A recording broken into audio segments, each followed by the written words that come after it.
খুনের ঘটনা দিন দিন মোড় নিচ্ছে অন্যদিকে। আরও কিছু ঘটনার আমরা নূতনত্ব দেখতে পেলাম। সঞ্জয়কে অ্যারেস্ট করা হয়েছে, সঞ্জয় ঘোষকেও অ্যারেস্ট করা হয়েছে, একজন ডাক্তার, একজন সিভিক পুলিশ। তা আমরা এতদিন জেনেছিলাম যে তিলোত্তমা খুন হওয়ার পরে তাকে রেপ করা হয়েছিল, কিন্তু আজকের ঘটনার বিবরণ সাংবাদিকদের কাছে একজন ডাক্তার তার ফরেনসিক রিপোর্ট টেস্ট করে যা দেখেছেন সেটা চাঞ্চল্যকর। সেখানে বলা হচ্ছে যে মেয়েটি জীবিত অবস্থায় তাকে একের পর এক অনেকে মিলে ধর্ষণ করেছে। ভাবা যায়? মেয়েটি টের পাচ্ছে তার শরীর ভোগ করছে নরখাদকেরা, কিন্তু সে সাড়া দিতে পারছে না, কারণ তাকে অচৈতন্য করা হয়েছিল। আর একটা নূতন খবর চলে এসেছে, মেয়েটিকে যে কোনো কারণে অচৈতন্য করে, তখনও সে জীবিত, তার দেহে প্রাণ আছে, তাকে হয় খাদ্যের সঙ্গে আর না হয় আঘাত করে মাথায় তাকে অচৈতন্য করা হয়েছে। একের পর এক চাঞ্চল্যকর তথ্য উঠে আসছে। আর কত নৃশংসতার পরিচয় পাবো আমরা? একের অধিক লোক তাকে ধর্ষণ করেছে। তাহলে কি যারা একসঙ্গে খাবার দাবার খাচ্ছিল, ওর সেই মহিলা বান্ধবী ডাক্তার, সেও কি ছিল এর মধ্যে? অবাক লাগে ভাবতে। সে নিজে একজন মহিলা হয়ে আর একজন মহিলাকে অনেকে মিলে ধর্ষণের সুযোগ করে দিচ্ছে।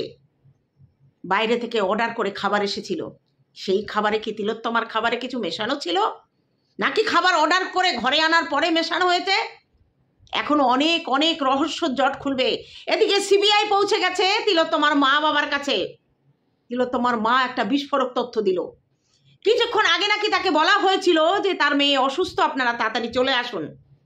তারা পৌঁছনের আগেই তাদের কাছে আর একটা খবর আসে, যে খবরটাকে বলা হয়েছে তার মেয়ে সুইসাইড করে মরেছে। চাঞ্চল্য এখানেই শেষ নয়, মা বাবা উপস্থিত হলো, 3 ঘন্টার মধ্যে তাদের দেখতে দেওয়া হলো না। যখন তাকে দেখতে দিল, দেখলো চাদরে মোড়ানো মেয়ে, ক্ষত বিক্ষত। সেই ক্ষত চিহ্ন দেখে ডাক্তারের মা বুঝে গেলেন এটা আত্মহত্যা নয়, এটা খুন। তিনি পরিষ্কার বলে দিলেন, আমার মেয়েকে খুন করা হয়েছে। তাদের কাছে বডি দেওয়া গেল না, তারা আরজি করে সেখানে উপস্থিত, বডি চলে গেল তাদের আগে সোদপুরে তাদের বাড়িতে। তড়ি ঘড়ি কেন শ্মশানে দাহ করা হলো? কি রহস্য? 3টে মৃতদেহ ছিল, তাহলে তিলোত্তমাকে আগে কেন পাঠানো হলো? এরকম একটা রহস্যজনক মৃত্যু, সেই মৃত্যুর বডি এত তাড়াতাড়ি দাহ করা হলো কেন? এত তড়িঘড়ি কেন? কিসের জন্যে? হামলাকারীরা আরজি করে কেন গেছিল? তলের বিভক্ত হয়েছে, তলার 3rd ফ্লোর, 3 তলা। যারা তথ্য লোপাট করতে এসেছিল, ভাঙচুর করতে এসেছিল আন্দোলনের নামে, তাদেরকে বলা হয়েছিল, তথ্য লোপাটের জন্য বলা হয়েছিল 3rd ফ্লোর, মানে 4 তলা। আর আক্রমণকারীরা কি ভেবেছিল 3rd ফ্লোর মানে 3 তলা। 3 তলা তারা ভাঙচুর করেছে, কিন্তু আসল তথ্য রয়েছে 4 তলায়। 4 তলায় রয়েছে। ভগবান আছে না ওপরে? একটা নিরীহ অসহায় মেয়ে যে তার জীবন উৎসর্গ করেছে মানুষের সেবায়। ডাক্তার, নার্স, টিচার, এরা হচ্ছে সেবামূলক, এরা সেবামূলক কাজ করে, এরা মানুষকে সেবা দেয়। কিন্তু এরা যে পরিমাণে সেবা দেয় সেই পরিমাণে পারিশ্রমিক কিন্তু এরা পায় না সরকারিভাবে।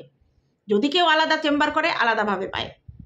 তাহলে সেই মেয়েটাকে এইভাবে খুন করে, ধর্ষণ করে, খুন করে তাকে রাখা হলো এবং তার প্রমাণ লোপাটের জন্য গুন্ডা বাহিনীকে পাঠানো হলো। আজকে অনেক তথ্য উঠে এসেছে বন্ধুরা, বলবো তোমাদের কাছে। ভয়ঙ্কর তথ্য।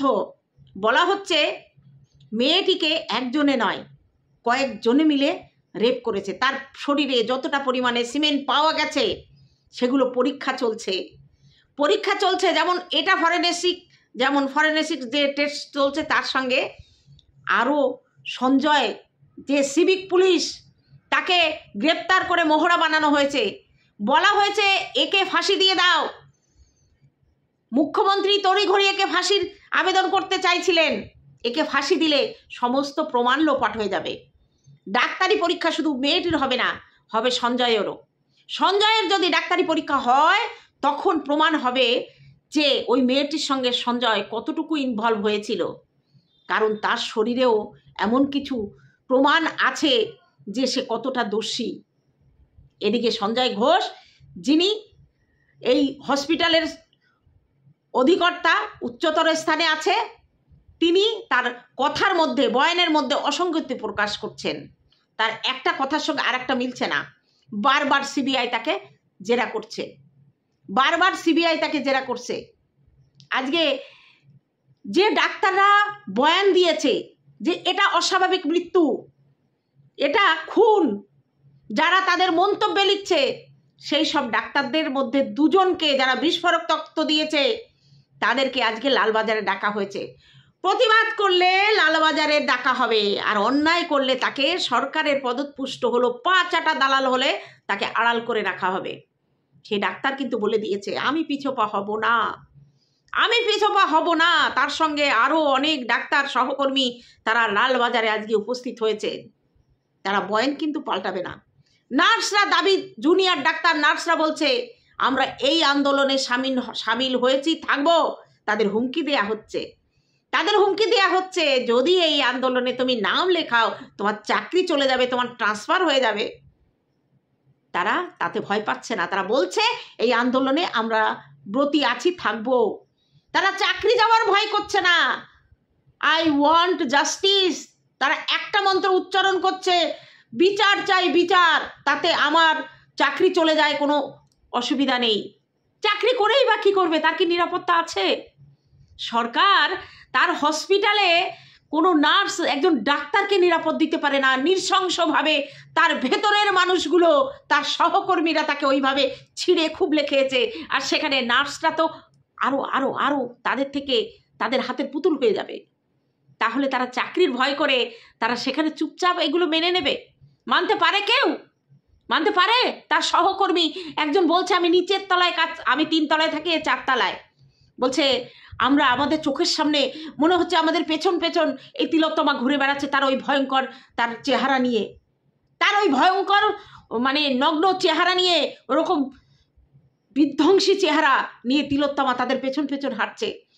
তার আত্মা কিন্তু হসপিটাল ছাড়েনি এখনো, তার বিদেহী আত্মা এখনো হসপিটাল ছাড়েনি। সে কিন্তু অপরাধীদের শাস্তি চাইছে।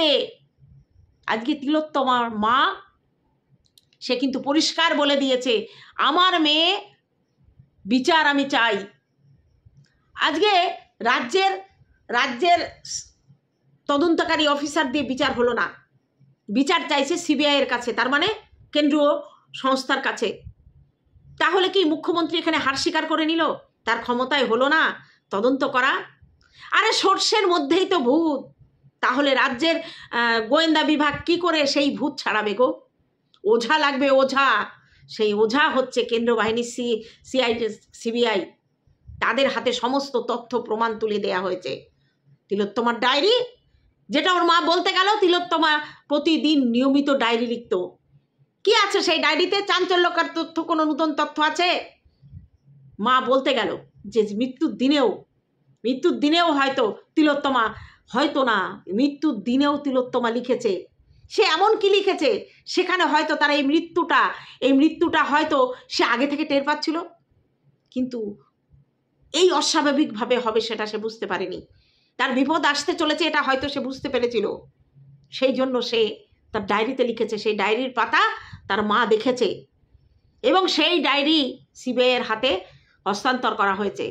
তার মা বলতে গেলে তার বাবা বললো, চুপ করো, এগুলো বলো না, তদন্তের স্বার্থে এগুলো চুপ করে রাখা হয়েছে। তাহলে আজকে ধর্ষণকারী কারা? বাইরের কেউ নয়, একজন সিভিক পুলিশ কি করে ওই সেমিনার রুমে যেতে পারে 4 তলায়? যার ডিউটি হচ্ছে হসপিটালের গেটে, আর এতগুলো মানুষের চোখের সামনে দিয়ে ওই সিভিক পুলিশ ওপরে গেল, কেউ দেখতে পেল না। আর ওই 4 তলায় তার পাশেই তো ছিল ওয়ার্ড রুম, সেখানে রুগী ছিল, সেখানে নার্স ছিল, ডিউটিরত ডাক্তার ছিল। তারা কেন টের পেল না? তার একটাই কারণ, তাকে চিৎকার করার ক্ষমতা হরণ করা হয়েছিল, তাকে অবচেতন করা হয়েছিল, খাদ্যের মধ্যে কিছু মিশিয়ে, অথবা তাকে প্রথম আঘাতেই অবচেতন করে দিয়েছিল। ধস্তাধস্তি তো হয়েছেই, কারণ অত সহজে মানুষ অজ্ঞান হয় না। চিৎকার করতে পারেনি, তার মুখ চাপা দেওয়া হয়েছিল, তার মুখটাকে এত জোরে চাপা দেওয়া হয়েছিল তার চোখ ফেটে রক্ত বেরোচ্ছে। মানুষ এত ভয়ঙ্কর, একজন হিংস্র পশু তার খাদ্য হিসাবে একটা মানুষকে যদি পায়, সেও এত তাড়াতাড়ি এরকম ছিন্ন ভিন্ন করে খেতে পারে না। তাহলে মানুষ আর পশুর মধ্যে পার্থক্য কোথায় থাকলো? মানুষ আর পশুর মধ্যে কোথায় পার্থক্য থাকলো? আজকে যে দুজন ডাক্তারকে ডাকা হয়েছে লালবাজারে, তাদের নাম হচ্ছে কুণাল সরকার আর সুবর্ণ গোস্বামী। তারা প্রতিবাদ করেছে, কেননা সহকর্মীর মৃত্যু এইভাবে দেখা যায় না। পুলিশ সুপার প্রথমেই মিথ্যা কথা বলেছে যে এটা আত্মহত্যা। একবারও তাদের বিবেকে বাঁধেনি। তারা কি মৃতদেহটা দেখেনি? আজকে সঞ্জয় যে সিভিক পুলিশ, সে কি করে টের পেল যে ওই সেমিনার রুমে ওইখানে পড়ে আছে মরে? কি করে টের পেল? তাকে মারা হয়েছিল অন্য জায়গায়, এবং তিলোত্তমার বাবা স্পষ্ট করে বলে দিয়েছে তাকে মারা হয়েছে অন্য জায়গায়, মেরে তাকে সেমিনার রুমে রাখা হয়েছে। মানুষ কি বোকা অত? একজন ডাক্তার, তার মা বাবাও কিন্তু অনেক বুঝদার হয়। তারা মেয়ের চাল চলন কথাবার্তা তাদের সঙ্গে মেলামেশার মাধ্যমে তারাও বুঝতে পারে, তারাও অনেক সচেতন হয়। বারবার তারা প্রতিবাদ করেছে, আমার মেয়ে আত্মহত্যা করেনি, এবং দেখেই ওর মা তো বুঝেই নিয়েছে দেখে। আজকে আমাদের দেশের খেলোয়াড় যারা, মোহনবাগান, ইস্টবেঙ্গল, আরও যা ক্লাবগুলো আছে, আজকে তারা এক হয়ে গেছে, একে অপরের কাঁধে চড়ে প্রতিবাদ করছে। বড় একটা খেলা, সেটা রোধ করে দেয়া হয়েছিল। তখন তারা প্রতিবাদ করার জন্য বেছে নিয়েছিল পরের দিন তারা আরজি করের দিকে শান্তিপূর্ণ মিছিল যাবে, এরকম একটা খবর তারা ছড়িয়ে দিয়েছিল ফেসবুকে পোস্ট করে। তখন বিধাননগর থানা থেকে প্রত্যেকটা খেলোয়াড়ের কাছে হুমকির ফোন যায়, কালকে আপনারা আন্দোলনে আসবেন না। তারা কিন্তু বলেছিল যে আমরা আন্দোলন করতে যাচ্ছি না, আমরা শান্তিপূর্ণ মিছিল করতে যাচ্ছি, সমবেদনা জানাতে যাচ্ছি। আমাদের এক বোন ওই হসপিটাল চত্বরে, ওই হসপিটালের 4 তলায় নৃশংসভাবে খুন হয়েছে, ধর্ষিতা হয়েছে, তার প্রতিবাদে আমরা শান্তিপূর্ণ মিছিল করতে যাচ্ছি। তাহলে এইভাবে প্রতিবাদের কণ্ঠ কেন রোধ করার চেষ্টা করা হচ্ছে? রাজ্যের পুলিশ কেন ফোন করে করে হুমকি দিয়ে বিশিষ্ট ব্যক্তিবর্গকে এইভাবে আন্দোলন থেকে সরিয়ে নিতে চাইছে? তারা তো মারামারি লাঠি সোটা নিয়ে যাচ্ছে না। সব মিছিল শান্তিপূর্ণ হয়েছে। মহিলাদের ওপরে পুলিশ ধাক্কাধাক্কি করেছে শান্তিপূর্ণ মিছিলে, তাদের গায়ে অবৈধভাবে হাত দিয়েছে, সেগুলো আমরা দেখেছি। মহিলা প্রতিবাদ মিছিল থেকে উঠে এসেছে। কেন এই চেষ্টা? কাউকে চেষ্টা করে মুখ বন্ধ করে রাখা যাবে না। জনজোয়ার উঠেছে, সমুদ্রে যখন ঢেউ ওঠে সেই ঢেউ ঠেকানোর ক্ষমতা কারোর নেই। তেমনি করে প্রত্যেকটা মানুষের বিবেক জেগে উঠেছে, প্রত্যেকটা মানুষের মনুষ্যত্ব জেগে উঠেছে যে প্রতিবাদ করো, বিচার চাই, অপরাধীদের খুঁজে এনে শাস্তি চাই। কেউ আন্দোলন করতে গিয়ে, শান্তিপূর্ণ মিছিল করতে গিয়ে কেউ সরকারি সম্পত্তি নষ্ট করতে যায়নি। ওগুলো করা হয়েছে শুধু এই গণ আন্দোলনকে মোড় ঘুরিয়ে দিতে, এবং যেখানে খুন হয়েছে তার তথ্য লোপাট করার জন্য আরজি কর ভাঙচুর করা হয়েছে। এগুলো উদ্দেশ্য প্রণোদিতভাবে হয়েছে। সরকার এখনো রয়েছে, এখনো চেষ্টা করে যাচ্ছে যারা অপরাধী তাদেরকে আড়াল করার। কেন? অপরাধীদের আড়াল করে কি লাভ আছে সরকারের? তাহলে কি যারা অপরাধী তারাই কি সরকারকে টিকিয়ে রাখার চেষ্টা করেছে?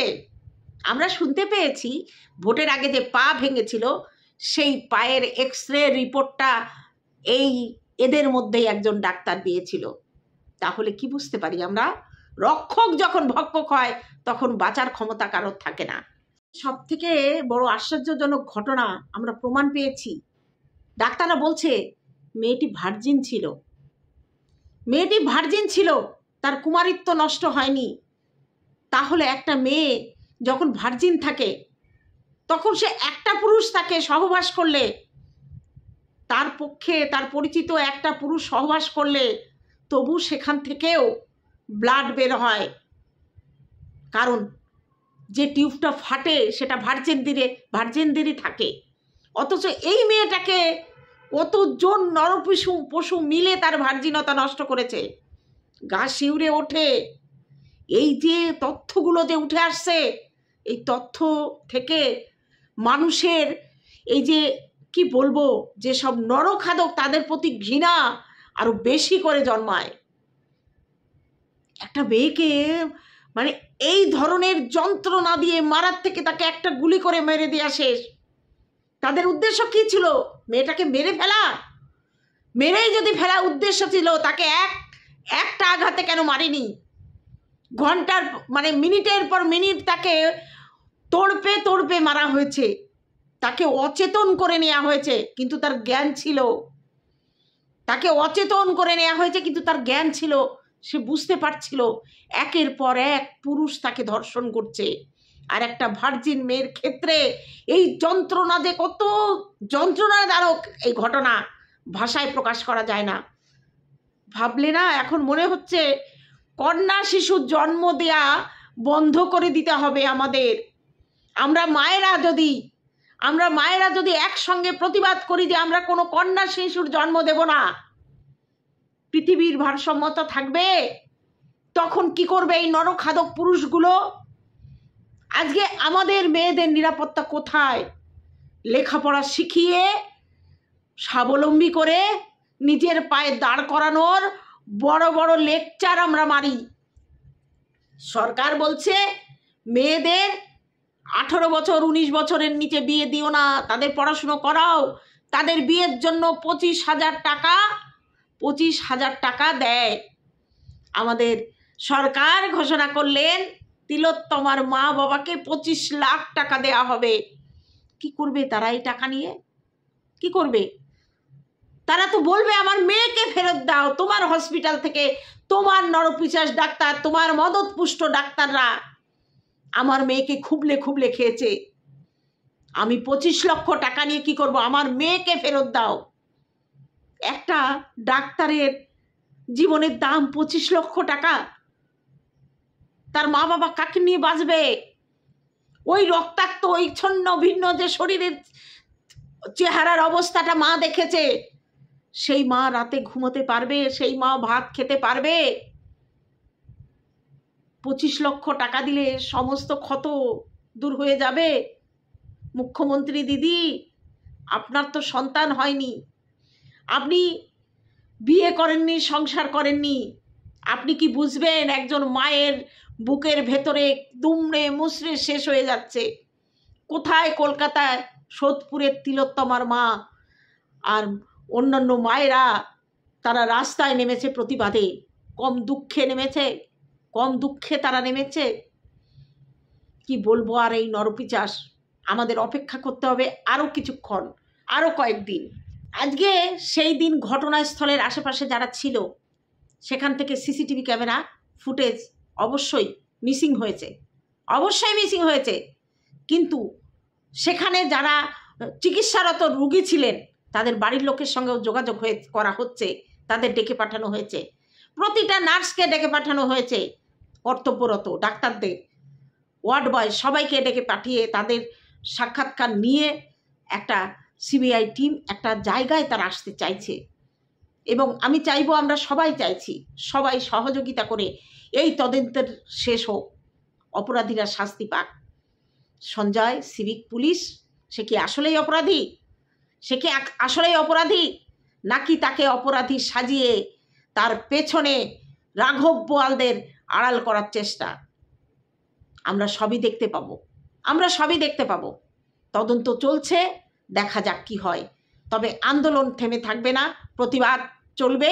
প্রতিবাদ সবার মুখে মুখে হবে রাস্তায় নেমে, হবে গণসংগঠনের মাধ্যমে, হবে আমাদের প্রতিবাদ মুখে মুখে ক্যামেরার মাধ্যমে।